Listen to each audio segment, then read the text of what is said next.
ನನ್ನ ಪೂರ್ಣ ವಿದ್ಯಾಭ್ಯಾಸ ಸರ್ಕಾರಿ ಶಾಲೆಯಲ್ಲೇ ಮಾಡಿದ ನಾನು ತರಗತಿ ಕೊಠಡಿ, ಶೌಚಾಲಯ, ಕ್ರೀಡಾ ಸಾಮಗ್ರಿಗಳ ಸೌಲಭ್ಯ ಅಂತ ಯೋಚನೆ ಮಾಡಿದ್ದು ನೆನಪೇ ಇಲ್ಲ ನಮಗೆ. ನಿಜಕ್ಕೂ ಎಷ್ಟು ಚಂದ ಇತ್ತು ಆ ದಿನಗಳು. ಮನೆಯಲ್ಲಿ ಬಡತನ ಇದ್ರೂ, ಹರಿದ ಚಡ್ಡಿ ಹಾಕ್ಕೊಂಡು ಶಾಲೆಗೆ ಹೋಗ್ತಾ ಇದ್ರು, ಮನಸ್ಸಲ್ಲಿ ಮುಗ್ಧತೆ, ಗುರುಗಳು ಅಂದ್ರೆ ಏನೋ ಭಯ, ಭಕ್ತಿ, ಶಾಲೆ ಅಂದ್ರೆ ಇನ್ನೊಂದು ಮನೆ ಅನ್ನೋಷ್ಟು ಸಮಾಧಾನ ತುಂಬಿ ತುಳುಕ್ತಿತ್ತು.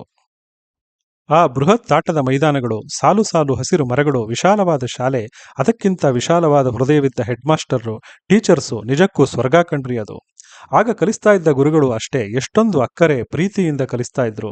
ಎಲ್ಲ ಟೀಚರ್ಸು ಹೊಡಿತಾರೆ ಅನ್ನೋ ಭಯ ಇದ್ರು, ಅದಕ್ಕೆ ತಿರುಗಿ ಬೀಳಬೇಕು ಅನ್ನೋ ಒಂದು ಸಣ್ಣ ಯೋಚನೆ ಕೂಡ ನಮಗ್ ಬರಲಿಲ್ಲ. ನಮ್ಮ ತಂದೆ ತಾಯಿಗೂ ಬರಲಿಲ್ಲ. ಹೊಡೆದ್ರೇನೆ ಮಕ್ಕಳು ಸ್ವಲ್ಪ ಒಳ್ಳೆ ಬುದ್ಧಿ ವಿದ್ಯೆ ಕಲಿಯೋದು ಅಂತ ಎಷ್ಟು ಗೌರವದಿಂದ ಆದರಿಸ್ತಿದ್ವಿ ಗುರುಗಳನ್ನ. ನೋಡ್ತಾ ನೋಡ್ತಾನೆ ಎಷ್ಟೊಂದು ಬದಲಾಗಿ ಹೋಯ್ತು. ಯಾವಾಗ ಸರ್ಕಾರಿ ಶಾಲೆ ಜಾಗಕ್ಕೆ ಈ ಖಾಸಗಿ ಶಾಲೆಗಳು ಬಂದು ಕೂತ್ವೋ ನಮಗೆ ಗೊತ್ತೇ ಆಗಲಿಲ್ಲ. ಇದ್ದಕ್ಕಿದ್ದ ಹಾಗೆ ನಮ್ಮ ಮುಂದಿನ ಮಕ್ಕಳೆಲ್ಲ ಬೇರೆ ಬೇರೆ ಯೂನಿಫಾರ್ಮ್ ಹಾಕ್ಕೊಂಡು ಬೇರೆ ಶಾಲೆಗೆ ಹೋಗೋಕೆ ಶುರು ಮಾಡಿಬಿಟ್ರು. ಸರ್ಕಾರಿ ಶಾಲೆ ಅಂದ್ರೆ ಬಡವರ ಮಕ್ಕಳಿಗೆ ಮಾತ್ರ, ದುಡ್ಡು ಇರೋರು ಮಕ್ಕಳು ಖಾಸಗಿ ಶಾಲೆಗೆ ಓದಬೇಕು, ಇಂಗ್ಲಿಷನ್ನೇ ಕಲಿಬೇಕು, ಹೀಗೆ ಏನೆಲ್ಲ ಬದಲಾವಣೆ ಆಗೋಯ್ತು ದೇವ್ರೆ. ಆಗೋದೆಲ್ಲ ಒಳ್ಳೇದಕ್ಕೆ ಅಂತಾರೆ, ಆದರೆ ಇಲ್ಲಿ ಈ ಪಾಶ್ಚಾತ್ಯೀಕರಣ, ಖಾಸಗೀಕರಣ ಆಗಿದ್ದು ಒಳ್ಳೇದಕ್ಕಲ್ಲ, ವಿನಾಶಕ್ಕೆ ಅಂತ ಈಗ ಅರ್ಥ ಆಗ್ತಾ ಇದೆ. ಸ್ನೇಹಿತರೆ, ಒಂದು ಅಧ್ಯಯನದ ಪ್ರಕಾರ ನಮ್ಮ ರಾಜ್ಯದಲ್ಲಿ ಇರೋ ಒಟ್ಟು ಶಾಲೆಗಳು 76,450. ಅದರಲ್ಲಿ ಸರ್ಕಾರಿ ಶಾಲೆಗಳು 49,679, ಸರ್ಕಾರಿ ಅನುದಾನಿತ ಶಾಲೆಗಳು 7,110 ಮತ್ತು ಖಾಸಗಿ ಶಾಲೆಗಳು 19,650. ಸರ್ಕಾರಿ ಶಾಲೆಗಳಲ್ಲಿ ಒಟ್ಟು 42,66,645 ವಿದ್ಯಾರ್ಥಿಗಳು ಅಧ್ಯಯನ ಮಾಡ್ತಾ ಇದ್ದಾರೆ ಮತ್ತು ಸರ್ಕಾರಿ ಶಾಲೆಗಳಲ್ಲಿ 1,73,650 ಶಿಕ್ಷಕರು ಕೆಲಸ ಮಾಡ್ತಾ ಇದ್ದಾರೆ ಅಂದಾಜು. ಉಳಿದ ಕೋಟ್ಯಂತರ ವಿದ್ಯಾರ್ಥಿಗಳು 25,000 ಖಾಸಗಿ ಶಾಲೆಗಳಲ್ಲಿ ಅಧ್ಯಯನ ಮಾಡ್ತಾ ಇದ್ದಾರೆ. ತುಂಬಾ ಖಾಸಗಿ ಸ್ಕೂಲ್ಗಳ ಕತೆ ದನದ ದೊಡ್ಡಿ ತರ ಆಗಿದ್ರು, ಕುರಿ ಮಂದೆ ತರ ನಾವು ಅಲ್ಲೇ ಹೋಗ್ತಾನೆ ಇದ್ದೀವಿ. ರಾತ್ರಿ ಕಂಡ ಬಾವಿಗೆ ಹಗಲು ಬೀಳ್ತಾನೆ ಇದ್ದೀವಿ. ಯಾಕೆ ನಾವ್ಯಾರೂ ಧ್ವನಿ ಎತ್ತುತ್ತಾ ಇಲ್ಲ? ನಮ್ಮ ದೇಶದಲ್ಲಿ ಇನ್ನೂ ಶಿಕ್ಷಣ ವ್ಯವಸ್ಥೆ ಯಾವ ಹಂತಕ್ಕೆ ಹೋಗಬೇಕು ನಾವು ಎಚ್ಚೆತ್ತುಕೊಳ್ಳೋಕೆ? ಈಗ ಆಗಿರುವ ಅನಾಹುತಗಳು ಸಾಲ್ದ? ಲಕ್ಷಾಂತರ ಫೀಸ್ ಕೊಟ್ಟು ಮೆಡಿಕಲ್ಲು, ಇಂಜಿನಿಯರಿಂಗು ಡಿಗ್ರಿ ಮಾಡಿ ಬಂದವರು ಆ ದುಡ್ಡನ್ನು ದುಡಿಯೋಕೆ ಲಕ್ಷಾಂತರ ರೂಪಾಯಿ ಲಂಚ ತಗೊಂಡು ಇಡೀ ವ್ಯವಸ್ಥೆ ಭ್ರಷ್ಟವಾಗಿರುವುದು ಕಾಣಿಸ್ತಿಲ್ವಾ ನಮಗೆ?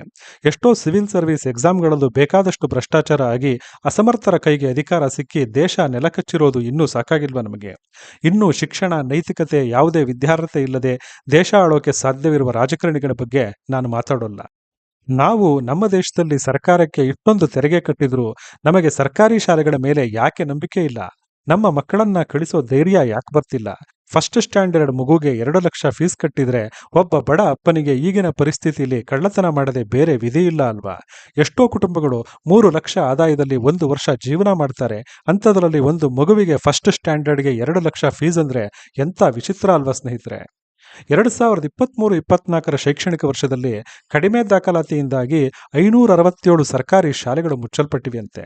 2019-24 ಶೈಕ್ಷಣಿಕ ವರ್ಷದಲ್ಲಿ ಕಡಿಮೆ ದಾಖಲಾತಿಯಿಂದ 21 ಸರ್ಕಾರಿ ಶಾಲೆಗಳು ಕೇವಲ ಕೊಡಗು ಜಿಲ್ಲೆ ಒಂದರಲ್ಲೇ ಮುಚ್ಚಲ್ಪಟ್ಟಿವೆ. ಒಂದು ಕಡೆ ದಿನದಿಂದ ದಿನಕ್ಕೆ ಸರಿಯಾದ ವ್ಯವಸ್ಥೆಗಳು ಇಲ್ಲದೆ ಮಕ್ಕಳ ಸಂಖ್ಯೆ ಕಡಿಮೆಯಾಗಿ ಸರ್ಕಾರ ಶಾಲೆಗಳು ಮುಚ್ಚಿ ಹೋಗ್ತಾ ಇವೆ. ಮತ್ತೊಂದು ಕಡೆ ಖಾಸಗಿ ಶಾಲೆಗಳು ದುಬಾರಿ ಫೀಸು, ಸೌಲಭ್ಯ ಎಂಬ ಹೆಸರಲ್ಲಿ ಹಗಲು ದರೋಡೆ ಜಾಸ್ತಿ ಆಗ್ತಾನೆ ಇದೆ.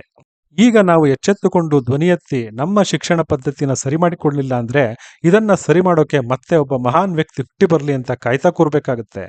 ಸರ್ಕಾರಿ ಶಾಲೆಗಳನ್ನು ಉಳಿಸಿಕೊಂಡು ಇಡೀ ದೇಶದ ಪ್ರತಿ ಮಗುವು ಅಲ್ಲೇ ಶಿಕ್ಷಣ ಮಾಡಬೇಕು. ಶಿಕ್ಷಣ ವ್ಯವಸ್ಥೆಯಲ್ಲಿ ಖಾಸಗಿ ಅನ್ನೋ ಪದ ಇರಬಾರ್ದು. ಜೊತೆಗೆ ICSE, CBSE, ಸ್ಟೇಟ್ ಸಿಲೆಬಸ್ ಅಂತ 108 ವಿಧದ ಶಿಕ್ಷಣ ವ್ಯವಸ್ಥೆ ಮಾಡಿ ನಮ್ಮ ವ್ಯವಸ್ಥೆ ಕುಲುಗೆಟ್ಟು ಹೋಗಿದೆ. ಅದನ್ನೆಲ್ಲ ತೆಗೆದು ಒಂದೇ ಶಿಕ್ಷಣ ವ್ಯವಸ್ಥೆ ಇಡೀ ದೇಶದಲ್ಲಿ ಇರಬೇಕು. ಯಾವ ಮಗು ಕೂಡ ನಾನು ಓದಿದ್ದು ಕಡಿಮೆ ಮೌಲ್ಯದ್ದು, ಅವನು ಓದಿದ್ದು ಜಾಸ್ತಿ ಮೌಲ್ಯದ್ದು ಅಂತ ಹೇಳೋ ಪ್ರಮೇಯನೇ ಇರಬಾರ್ದು. ಇದನ್ನೆಲ್ಲ ಮಾಡೋಕೆ ನಾವು ಆಯ್ಕೆ ಮಾಡಿ ಕಳಿಸಿರೋ ಯಾವ ಸದಸ್ಯರಿಗೂ ಯೋಗ್ಯತೆ ಇಲ್ವಾ? ನನ್ನ ದೇಶ, ನನ್ನ ಶಿಕ್ಷಣ ವ್ಯವಸ್ಥೆ ಸರಿಯಾಗಬೇಕು ಅನ್ನೋ ಕನಸೂ ಇಲ್ವಾ? ನೋಡಿ ಸ್ನೇಹಿತರೆ, ಯಾವ ರಾಜಕಾರಣಿ ಅಧಿಕಾರಿ ಏನು ಮಾಡ್ತಾನೋ ಬಿಡ್ತಾನೋ ಗೊತ್ತಿಲ್ಲ. ಆದರೆ ನಾವು ಜನಸಾಮಾನ್ಯರು ಮನಸ್ಸು ಮಾಡಿದರೆ ಎಲ್ಲವೂ ಸಾಧ್ಯ.